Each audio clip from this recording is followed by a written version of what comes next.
Mohon pencerahannya. Karma untuk yang dalam praktek kehidupan sehari-hari selalu menggunakan pertolongan dari makhluk yang tak tampak dan seperti sudah sangat tergantungan terhadap pertolongan. Bapak dan Ibu, saudara-saudari sekalian, ya ini kurang lebih ya, karena saya kurang begitu jelas dengan pertanyaannya. Jadi kurang lebih begini. Memang ada di masyarakat, yakni menggunakan misalnya makhluk yang tidak kelihatan, misalnya seperti tuyul, ya, ya itu ada di masyarakat juga. Nah kita tahu itu mencuri, ya. Tapi kalau misalnya ada makhluk-makhluk yang mungkin ada ikatan, ya karena kita ini hidup ini juga tidak hanya sekarang, tapi juga ada ikatan karma lampau, ada juga orang-orang yang punya kelebihan dibantu oleh makhluk lain. Ya, dibantu oleh makhluk lain. Ya, misalnya ada orang yang punya ilmu pengobatan. Dia punya teman yang tidak kelihatan dan dia bisa membantu memberikan saran. Ada yang demikian. Jadi di sini ya selama pikiran disebut karma itu kan cetana kehendak itu. Ya, kalau kehendak tanpa keserakahan, tanpa kebencian, tanpa kebodohan batin, ya tidak termasuk di dalam karma. Jadi kalau kita berbicara tentang karma, kita harus lihat apa itu karma. Karma adalah perbuatan yang disertai dengan cetana, niat yang tersalurkan melalui pikiran, ucapan maupun perbuatan. Kalau niatnya baik, jadilah karma baik. Kalau niatnya buruk, jadilah karma buruk. Apa itu karma buruk? Ketika seseorang bertindak, berbicara, berpikir dengan apa? Dengan keserakahan, dengan kebencian, dengan kebodohan batin, jadilah karma buruk. Tetapi sebaliknya, jika seseorang berbicara, bertindak, berpikir dengan tanpa keserakahan, tanpa kebencian, tanpa kebodohan batin, maka tidak disebut sebagai karma buruk, tapi disebut sebagai karma baik. Jadi ibu bapak saudara-saudari sekalian, apakah perbuatan itu akan berarma apa? Akan menimbulkan wipaka apa? Tergantung dari niatnya. Yang tahu siapa? Pelakunya. Kitalah yang tahu apa yang menjadi motivasinya, apa yang menjadi dorongannya, yang menjadi niat di dalam bertindak itu. Jadi kalau kita menggunakan makhluk lain yang tidak kelihatan karena dasar keserakahan, ya ini tidak sesuai dhamma juga gitu loh. Menggunakan makhluk lain dengan dasar kebencian juga tidak sesuai dhamma juga. Contohnya apa? Menggunakan makhluk lain untuk kebencian misalnya adalah mengguna-guna, menyantet. Itu juga ada jenis-jenis melibatkan makhluk lain untuk apa? Untuk melampiaskan kebencian. Secara karma bagaimana? Ya karma buruk. Nah, kalau keserakahan apa? Ya kita tahu misalnya menggunakan pesugihan, ya ini juga tidak sesuai dhamma juga gitu. Jadi di sini ibu bapak saudara-saudari sekalian, yang perlu kita ketahui adalah apa yang menjadi cetana ketika Anda terlibat dengan makhluk lain yang tapi ditanyakan tadi, niatnya apa? Apakah karena keserakahan? Apakah karena kebencian? Karena kalau keserakahan, kebencian menjadi motornya, penggeraknya, menjadi niatnya, ya tentu ini tidak sesuai dhamma. Begitu ya. Begitu ya, bisa dipahami ya.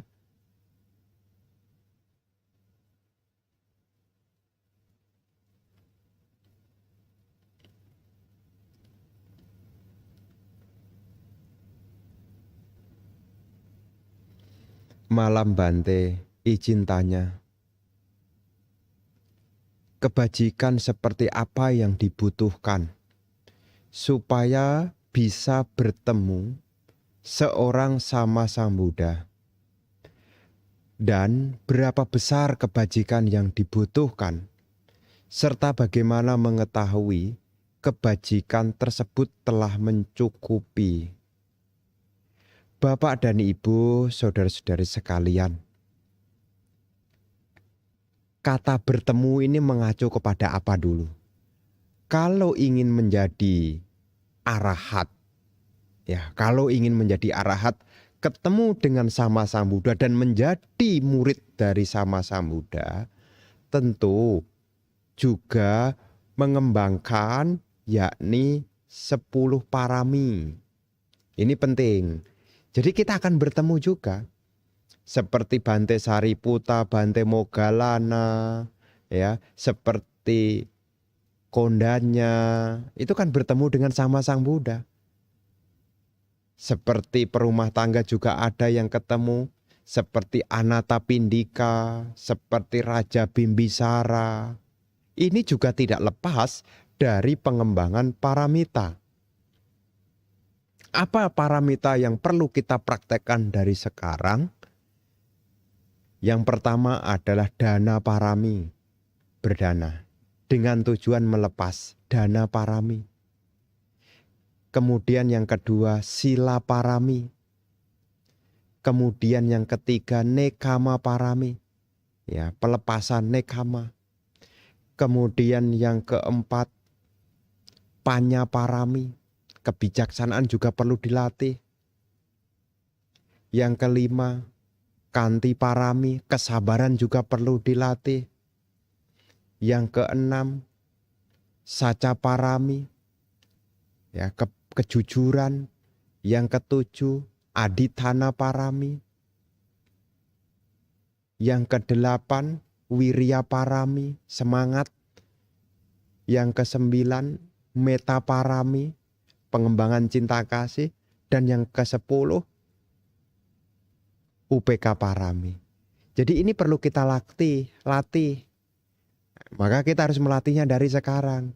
Taunya bagaimana? Ya kita tahu bagaimana kita bisa melepas, bagaimana sila kita, bagaimana kebijaksanaan kita, bagaimana kesabaran kita, bagaimana kejujuran kita, bagaimana kalau punya tekad, bagaimana semangatnya, bagaimana cinta kasihnya, bagaimana ketenangan seimbangannya. Anda bisa tahu semua. Ya. Lah kalau belum punya bagaimana Bante? Latihan dari sekarang. Karena kehidupan ini adalah latihan. Kalau ditanya berapa lama Bante waktunya? Ya sampai tercukupinya parami yang mendukung. Kalau untuk menjadi Sama Sang Buddha butuh 4 asangkaya kapa, 100.000 kapa. Untuk menjadi Paceka Buddha separohnya 2 asangkaya kapa, 100.000 kapa.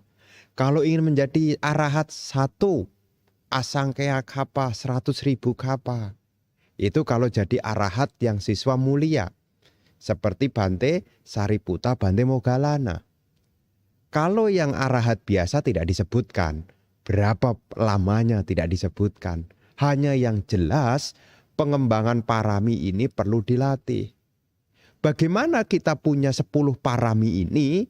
Tentu dari praktek-praktek dhamma. Seperti latihan menumbuhkan keyakinan, sada, sila, caga, panya. Ini dilatih juga. Seperti dana, sila, bawana. Ini dilatih juga. Dari latihan-latihan itu, maka hasilnya akan kelihatan. Hasilnya di mana? Bagaimana kita menjalankan berdana. Apakah kita masih dikuasai kekikiran? Ataukah kita bisa berbagi? Yang tahu siapa? Diri kita. Kalau kita melepas sulit, kikir begitu kuatnya, berarti kita belum kuat di dalam keyakinan. Kita belum kuat di dalam keyakinan. Kehilangan sulit melepaskan, butuh kita punya keyakinan. Maka di sini Kalau kita mengharapkan bertemu dengan sama Sang Buddha langsung, ya kita harus mengembangkan parami. Ya, parami. Makanya sekarang kita ini bertemu dengan ajaran Sang Buddha, ini adalah keberuntungan. Kenapa?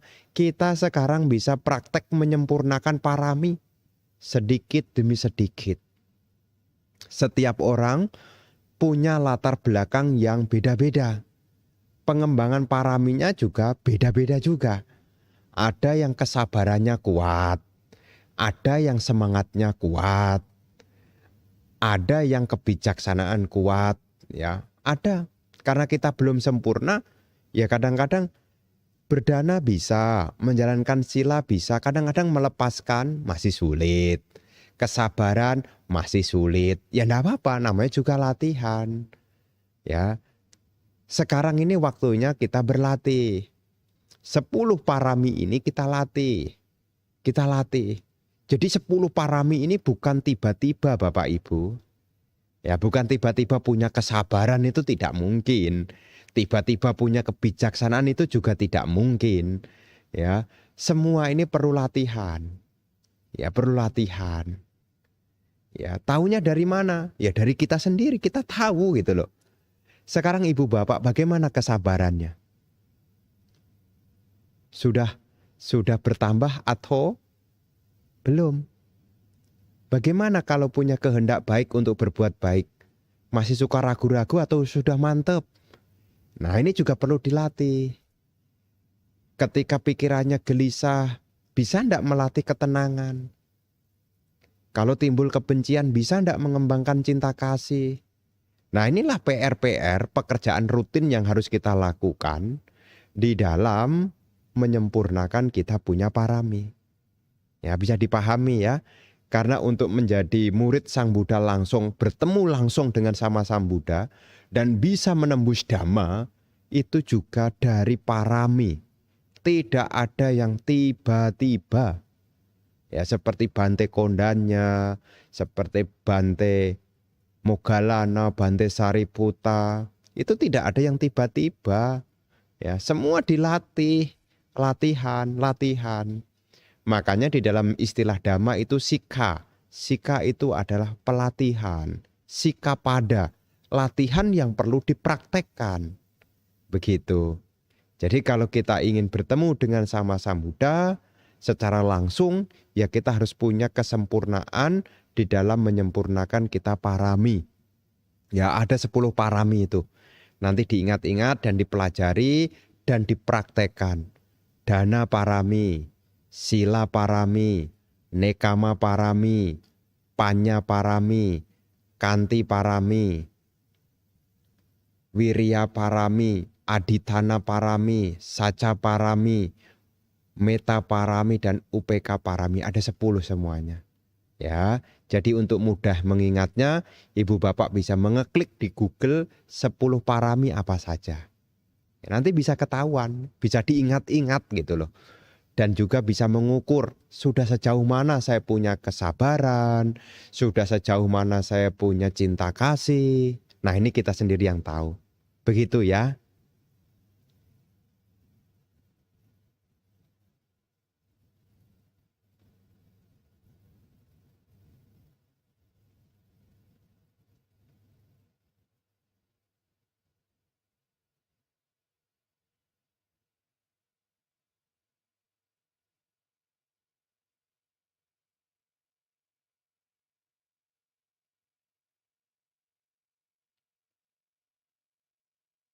Malam Bante,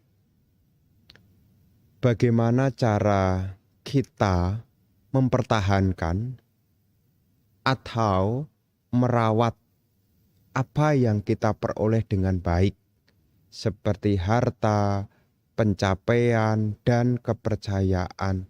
Terima kasih.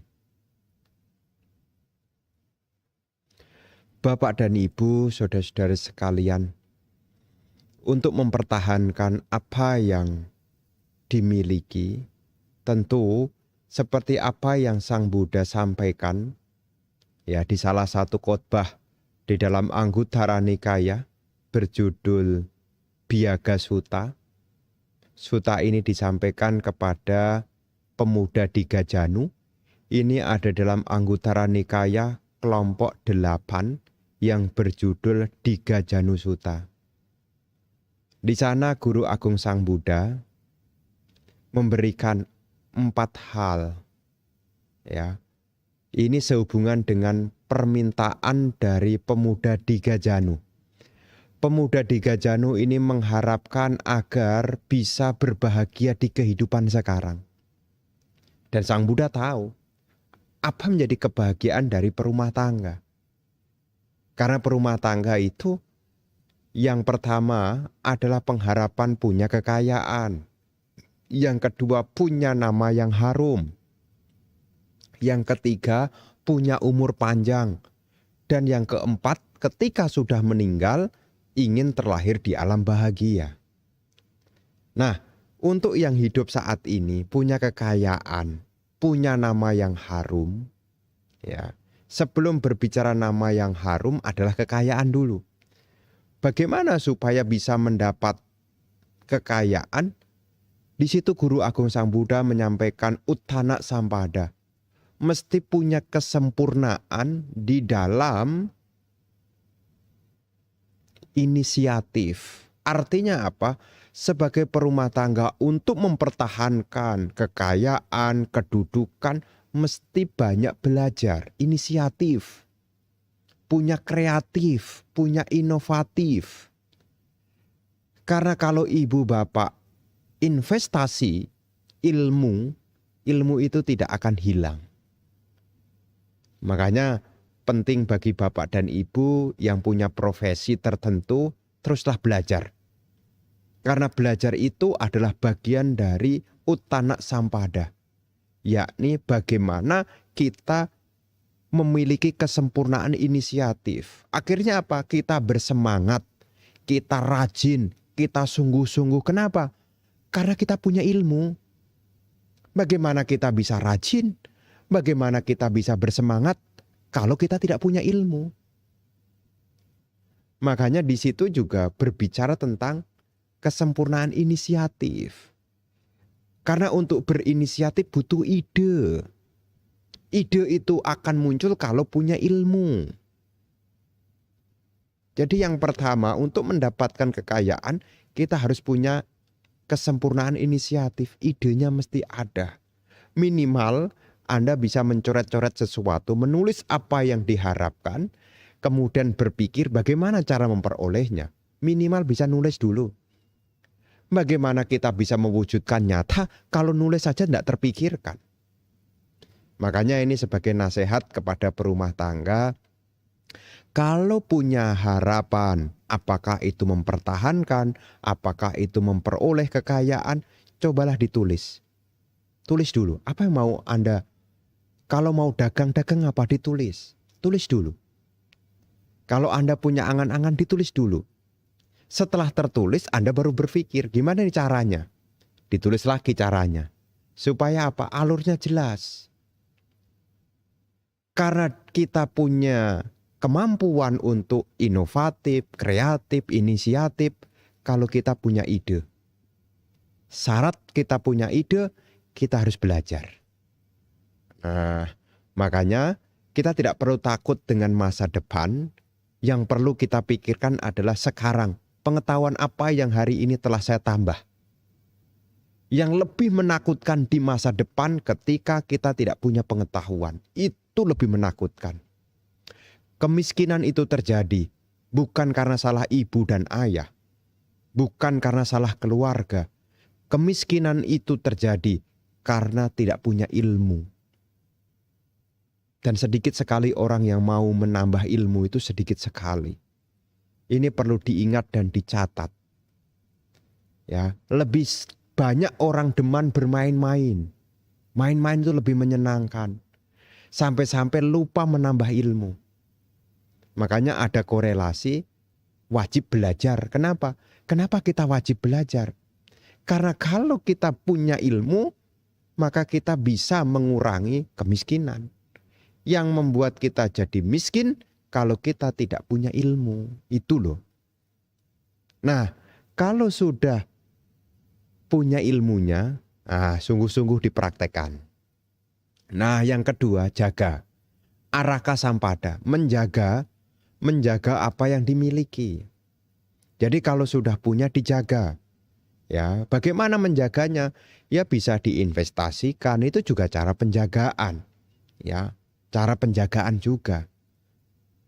Jadi jangan sampai apa yang sudah didapat itu menjadi tercecer, dijaga baik-baik.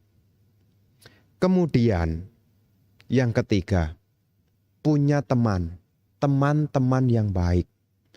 Anda akan kekayaannya tetap ada, reputasinya juga bagus, pencapaiannya juga bagus, itu juga tidak lepas dari teman-teman di sekitar kita. Siapa yang ada di sekitar kita ini akan mempengaruhi siapa diri kita. Makanya Bapak dan Ibu, kalau kita berada di lingkungan, di pertemanan yang tidak baik, ini juga akan menjadi salah satu berkurangnya kekayaan. Ada di dalam Sigalo Wada Sutta juga disampaikan juga kan, ada 4 saluran yang menyebabkan kekayaan akan habis. Apa itu? Yang pertama, minum minuman keras. Yang kedua, berjudi. Yang ketiga, bermain wanita. Dan yang keempat, punya sahabat yang buruk. Ini bisa menyebabkan kekayaan bisa habis. Sang Buddha yang ketiga menasehatkan kepada pemuda di Gajanu, yakni milikilah kalyanamita, sahabat yang baik. Sahabat yang baik. Seperti apa Bante sahabat-sahabat yang baik itu? Yang pertama, dia punya keyakinan kepada hukum sebab akibat. Ini teman yang baik. Dia mampu berpikir sebab akibat. Jadi sebelum dia melakukan sesuatu, dia sudah punya pemikiran, ini nanti kalau saya berbuat ini akibatnya akan begini. Secara rasional, dia mampu berpikir sebab akibat.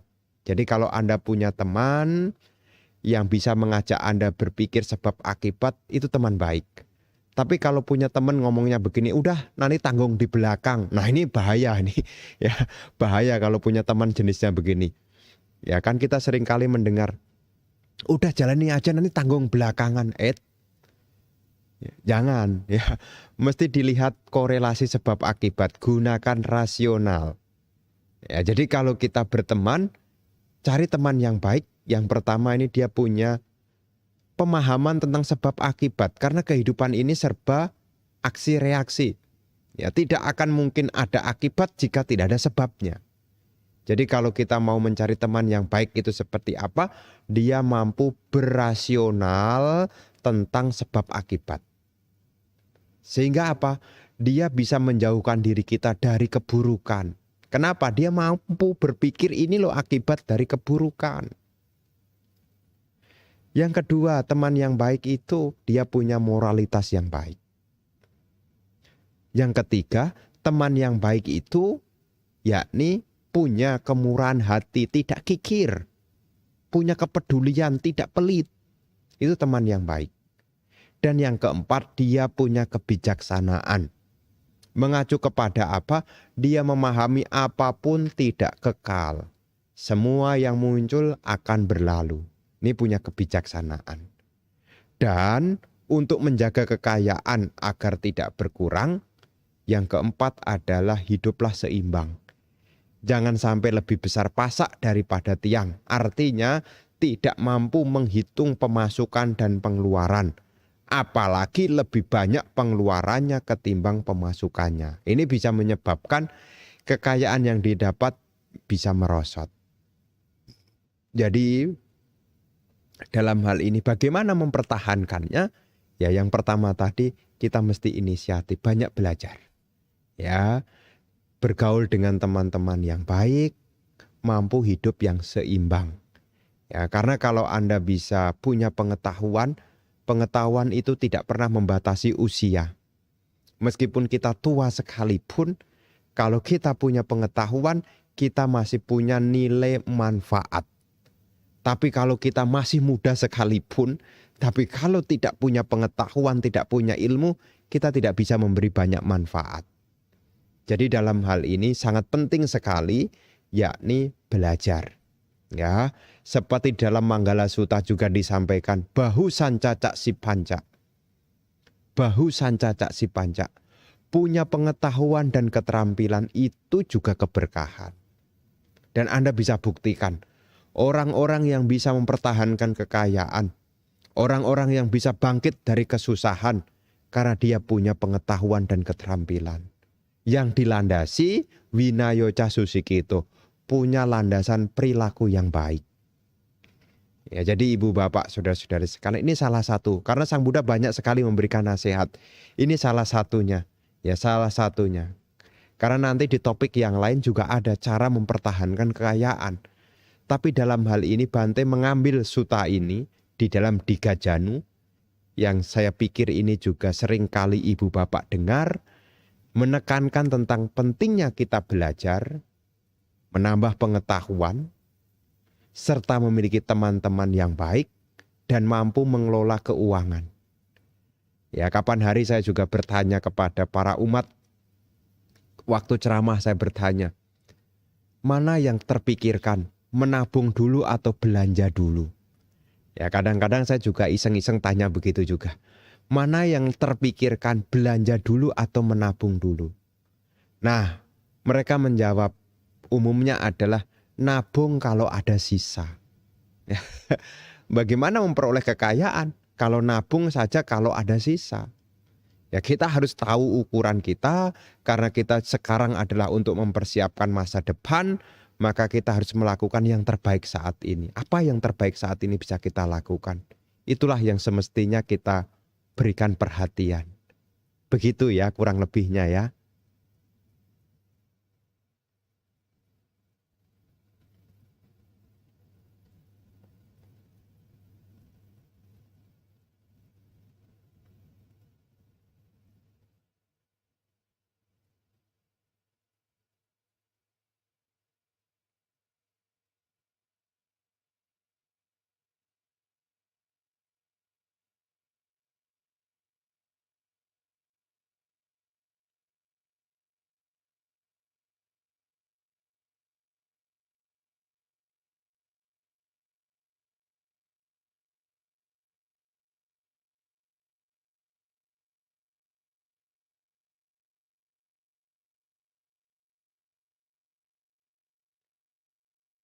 Bante boleh bagi oleh-oleh renungan Dhamma setelah Dhamma Yatra dari India. Ya, berkenaan dengan Dhamma Yatra dari India ini banyak ya. Ya banyak. Ya salah satunya adalah kita beruntung lahir sebagai manusia. Ya, kita beruntung lahir sebagai manusia.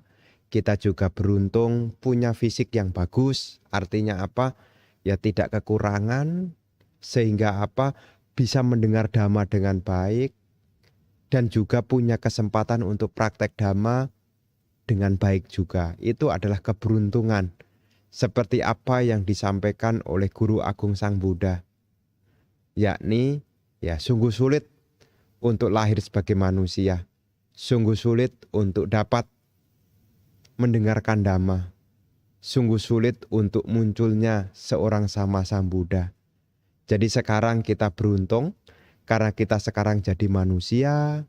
Kita juga beruntung bisa mendengarkan Dhamma dan praktek Dhamma. Kita juga beruntung masih bisa bertemu dengan ajaran sama Sang Buddha. Inilah keberuntungan-keberuntungan yang sering kali Bante sampaikan kepada peserta Dhamma Yatra.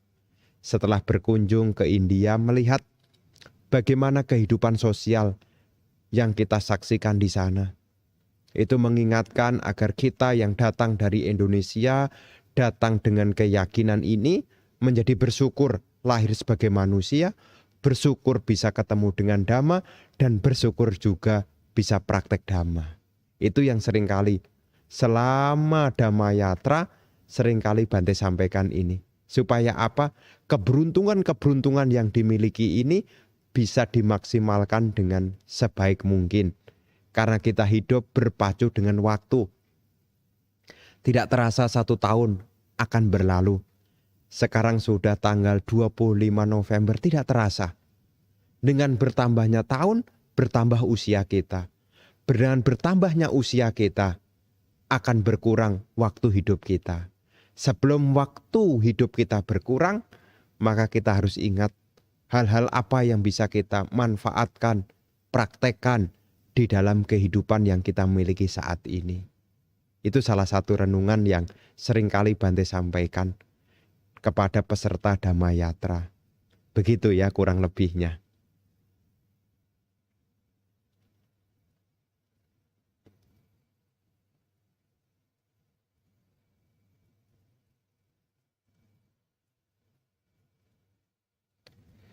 Malam Bante mau tanya, gimana cara mengendalikan pikiran dalam kehidupan sehari-hari? Berkenaan dengan bagaimana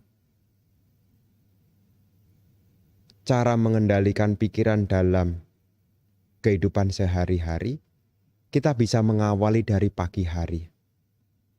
Di pagi hari, buatlah sebuah niat. Apa yang ingin Anda lakukan di hari ini? Seringkali orang bangun pagi, langsung melakukan aktivitas tanpa mengingat tujuannya. Apa yang hari ini akan Anda lakukan? Jadi kalau besok pagi Anda bangun, setelah bangun pagi, cobalah duduk sebentar. Apakah meditasi 10 menit? Kemudian, ingat kembali, apa yang hari ini Anda ingin capai? Apa yang hari ini Anda ingin capai? Seringkali kita hidup mengalir, tanpa ingat kembali, apa sih yang ingin kita capai dalam hidup ini? Apa yang ingin Anda capai dalam hidup ini? Kalau Anda bangun pagi, apa yang ingin Anda capai dalam hidup ini? Mungkin di antara ibu bapak tidak terpikir, hanya bekerja, mengikuti rutinitas. Ya udah, bangun tidur, masak, mandi, dan seterusnya. Berangkat kerja, pulang, tidur lagi, dan seterusnya. Ketika pikiran buruk datang, tidak tahu bagaimana mengendalikannya. Kenapa? Karena pagi hari tidak dipersiapkan dengan baik. Cobalah ditata dari pagi. Kira-kira kalau Anda bangun pagi, apa dalam hari ini yang ingin Anda capai? Kalau Anda ingat tujuan mulia, maka Anda tidak membiarkan pikiran buruk menguasai Anda. Kalau pagi hari itu sudah ada niat yang mulia, apakah bekerja dengan sungguh-sungguh? Apakah mengembangkan kebijaksanaan? Apakah mengembangkan kesabaran? Apakah mengendalikan diri? Kalau pagi hari sudah diisi dengan kehendak, cita-cita yang mulia, maka tentu itu akan menjadi pegangan sehingga kita tidak membiarkan pikiran buruk menguasai kita. Lagi-lagi kita lupa. Lagi-lagi karena kesenangan kita menjadi mengabaikan apa yang menjadi kemuliaan. Karena kehidupan yang kita jalani ini setiap hari tatalah. Seperti rak buku. Kalau buku-buku itu sering kita pakai, sering kita gunakan, nanti kalau Anda lupa menatanya, nanti Anda sukar untuk mencari lagi. Makanya pagi hari adalah awal hari. Isilah pagi hari dengan cita-cita yang mulia. Bangun pagi, duduklah sebentar. Apakah meditasi sesaat? Apakah menenangkan pikiran? Apakah membuat afirmasi untuk diri sendiri? Semoga saya berbahagia. Semoga saya sehat. Semoga saya bahagia. Semoga saya sehat. Jangan sampai pagi hari sudah diliputi pikiran yang buruk. Seperti apa? Aduh. Nah, kadang-kadang kan ada baru bangun tidur sudah stres pikirannya. Aduh, mesti kerja lagi. Aduh, mesti macet. Cobalah dimasukkan hal-hal yang baik, hal-hal yang mulia. Jangan biarkan hal-hal buruk terlalu dini menguasai Anda. Kalau Anda punya cita-cita mulia di pagi hari, saya yakin itu akan menjadi pedoman, pengingat supaya apa? Di siang hari, di sore hari, Anda tidak membiarkan pikirannya pada hal-hal yang kurang bermanfaat. Begitu ya. Jadi pesan Bante untuk malam hari ini, cobalah bagi yang bertanya, coba kalau bangun pagi, ingat tujuan mulia apa yang ingin Anda lakukan hari ini. Apa tujuan mulia yang ingin Anda lakukan hari ini? Apakah mengembangkan kesabaran? Ataukah ingin mengembangkan ketenangan? Ataukah ingin bekerja dengan sungguh-sungguh? Kalau Anda ingin bekerja dengan sungguh-sungguh, maka Anda akan fokus dengan pekerjaan Anda. Anda tidak akan memperhatikan yang bukan pekerjaan Anda. Kalau di pagi hari, sudah punya kehendak. Hari ini saya akan fokus. Hari ini saya akan bekerja dengan sungguh-sungguh. Maka itu akan menjadi inspirasi. Tidak membiarkan pikiran yang buruk mengembara sesuka maunya. Nanti dipraktekkan. Begitu ya.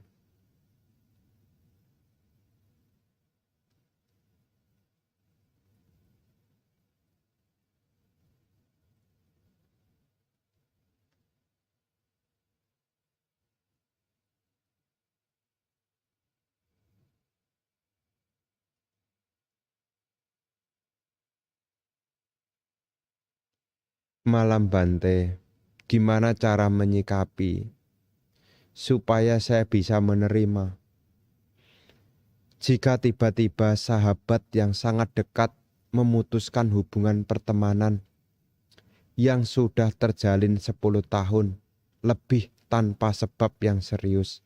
Anumodana.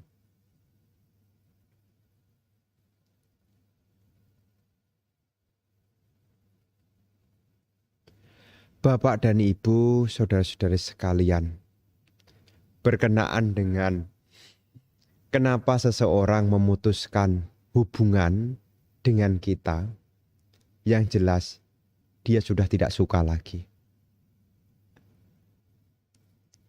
Dia sudah tidak suka lagi. Kenapa Bante dia tidak suka? Mungkin dia sudah punya kriteria yang berbeda. Kita suka sama seseorang, ini perlu diingat ya. Kita bisa suka sama seseorang. Kenapa kita suka sama seseorang? Karena orang itu punya kriteria yang sama dengan yang saya mau. Saya maunya begini dan dia punya kriteria itu. Maka kita suka sama dia. Demikian pula sebaliknya. Kita juga tidak suka sama orang. Kenapa? Karena kita tidak suka dengan apa yang dia miliki. Jadi dia tidak masuk di dalam kriteria. Karena setiap orang ini pilihan, memilih. Kita milih orang, orang juga milih kita juga. Makanya tidak semua orang juga suka sama kita. Ya. Dan juga ada juga yang suka sama kita. Kalau yang tidak suka berarti kita tidak masuk di dalam kriterianya. Ya. Jadi kalau yang tidak suka berarti kita tidak masuk di dalam kriterianya. Tapi kenapa dia suka sama kita atau kita suka sama dia? Karena kita masuk di dalam kriteria dia. Jadi ibu bapak saudara-saudara sekalian, urusan suka dan tidak suka, ini urusannya dengan kriteria. Mungkin ada hal-hal yang tidak masuk di dalam kriteria dia lagi. Sehingga apa? Ya tidak ada hubungan kembali. Maka kita harus memahami bahwasanya apa yang kita miliki, apa yang kita senangi wajar berubah, wajar terpisah. Sabe hime piehi mana pehi nana bawo. Sabe hime piehi nana pehi nana bawo. Segala sesuatu yang kumiliki, ku senangi wajar berubah, wajar terpisah. Kalau bukan kita yang meninggalkan dia, dialah yang akan meninggalkan kita. Itu sudah hukumnya. Kalau bukan kita yang meninggalkan dia, dialah yang akan meninggalkan kita. Ini hanya menunggu waktu. Jadi jangan pernah merasa takut kehilangan. Yang terpenting jangan sampai kehilangan kebijaksanaan. Kehilangan teman bukanlah kehilangan yang terbesar. Kehilangan sanak saudara juga bukan kehilangan terbesar. Kehilangan kekayaan juga bukan kehilangan terbesar. Kehilangan terbesar ketika seseorang kehilangan kebijaksanaan. Makanya kita cobalah menjadi orang yang baik. Supaya apa? Kita punya kriteria yang baik juga. Sehingga kita juga punya teman, cocok dengan orang. Ya. Kalau ibu bapak membaca Manggala Sutta ya. Kalau ibu bapak membaca Manggala Sutta itu sebetulnya adalah ya, kalau Anda menjalankan meskipun Anda tidak menjadi orang suci, Anda sudah masuk kriteria orang yang baik. Manggala Sutta itu loh. Kalau Anda buka Parita Suci halaman 79, Parita Suci halaman 79, kalau Anda baca tentang 38 berkah itu, ya, Manggala Sutta ya, Anda meskipun belum menjadi orang suci, Anda sudah menjadi orang baik. Dan Anda pasti akan punya teman. Baca Manggala Sutta. Praktekkan dan amalkan apa yang ada di Manggala Sutta itu. Yang dimulai tak bergaul dengan orang-orang dungu. Bergaulah dengan orang yang bijaksana. Menghormat yang patut dihormat. Tinggal di tempat yang sesuai. Memiliki timbunan kebajikan. Menuntun diri ke arah yang benar. Memiliki pengetahuan keterampilan. Terlatih baik dalam tata susila. Bertutur kata yang baik. Merawat ibu dan ayah, menyokong anak dan istri, bekerja dengan sungguh-sungguh, dan seterusnya. Nah itu ada 38. Kalau Anda amalkan 38 ini, ya, Anda tidak perlu takut. Kenapa? Anda sudah jadi orang baik. Dan orang baik akan punya banyak sahabat. Ya, orang baik akan punya banyak sahabat. Kalaupun ditinggal temannya, tidak akan pernah kekurangan teman. Itulah beruntungnya menjadi orang yang baik. Ya, jadi di sini kita harus menyadari kenapa dia memutuskan hubungan. Ya karena mungkin dia tidak suka sama kita, karena kita tidak masuk di dalam kriteria dia. Ya itu, jadi kita termasuk juga kenapa kita suka sama orang, karena orang itu masuk dalam kriteria kita. Begitu. Ya ini perlu dipahami, semuanya harus dipahami dengan bijaksana. Karena kalau bukan kita yang meninggalkan dia, dialah yang akan meninggalkan kita. Ini hukumnya di alam semesta itu. Ya, kalau kita bukan berpisah, kitalah yang akan memisahkan. Inilah kehidupan. Tidak ada yang kekal. Semua ada waktunya. Ada waktunya berkumpul dan ada waktunya berpisah. Memang harapan semua orang adalah yang baik senantiasa bersama. Tetapi perlu disadari, apapun yang terbentuk di dunia ini, semua tidak ada yang kekal. Bergegaslah di dalam kebaikan. Itu yang bisa kita lakukan. Begitu ya.